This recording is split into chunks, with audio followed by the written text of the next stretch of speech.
नमस्कार मित्रांनो, आज आपण थोरले महाराज छत्रपती शिवाजी महाराज तसेच धाकटे महाराज छत्रपती संभाजी महाराज यांचा आशीर्वाद घेऊन आज आपण पालक पिकाविषयी आणि पालक पिकापासून तयार करण्यात येणाऱ्या प्रोडक्टविषयी माहिती जाणून घेऊया।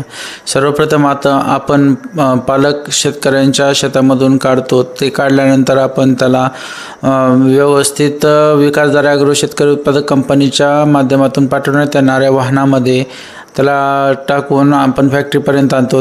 ते आणल्यानंतर आपण त्याला वॉशिंग करून घेतो। वॉशिंग केल्यानंतर आपण प्री कूलिंग चेंबरमध्ये साधारणतः 1 ते 2 तासापर्यंत ठेवतो। ते ठेवल्यानंतर आपण त्यांना सॉर्टिंग टेबलवरती त्याच्यामध्ये कचरा किंवा अतिरिक्त मटेरियल आहे ते काढून घेण्यासाठी ठेवतो। त्याच्यानंतर आपण त्याचे फ्लेक्समध्ये कटिंग करून घेतो। कट केलेला माल आपण डिहायड्रेटरमध्ये त्यामध्ये बॅच टाईप ड्रायर असेल किंवा कंटिन्युअस ड्रायर असेल ह्याच्यामध्ये आपण ते ठेवतो। त्याला साधारणतः 7 ते 8 तासापर्यंतचा वेळ लागतो।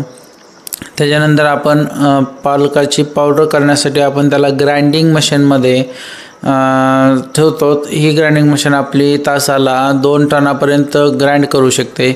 त्याच्यानंतर आपण त्याला ग्राइंडिंग केल्यानंतर पॅकेजिंगमध्ये पॅक करतो आणि त्याच्यापासून तयार करण्यात येणाऱ्या विविध प्रोडक्टबद्दल तुम्हाला माहिती सांगतो। तर आपण पालकापासून पालक सूप प्रीमिक्स बनवतो, पालकाची भाजीचे प्रीमिक्स बनवतो, तसेच रेडी टू ईटसाठी पालकाची भाजी, पालक परोठा आणि पालक पुरी हे जे प्रीमिक्स बनवतो। तसेच विकासधारा ॲग्रो शेतकरी उत्पादक कंपनी येणाऱ्या काळामध्ये एक्सपोर्टसाठी विविध प्रकारच्या सुविधा धाराशिव जिल्ह्यामध्ये उपलब्ध करत आहे। तर साधारणतः आपण सॉर्टिंग करून ग्रेडिंग करून प्रोडक्ट तयार करून आपण ते पॅकेजिंग करून